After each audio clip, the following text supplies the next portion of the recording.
কিশোরী যুবক ছাত্র যারা আজকে মাদক আসক্ত হয়ে গেছে, দুষ্ট হয়ে গেছে, নষ্ট হয়ে গেছে, তাদেরকে যেন আমরা মাদক ছেড়ে মাঠে আনতে পারি।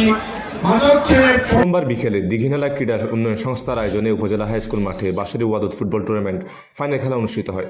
ফাইনাল খেলায় প্রতিদ্বন্দ্বিতা করে বোয়ালখালীর রিপন স্মৃতি সংসদ একাদশ এবং মেরুন ইউনিয়ন একাদশ।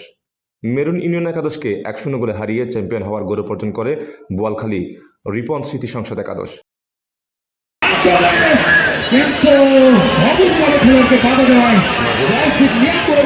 হিসেবে উপস্থিত থেকে বিজয়ী ও রানার আপ দলের মাঝে পুরস্কার তুলে দেন খাগড়াছড়ি জেলা বিএনপি সভাপতি ওয়াদুদ ভূঁইয়া।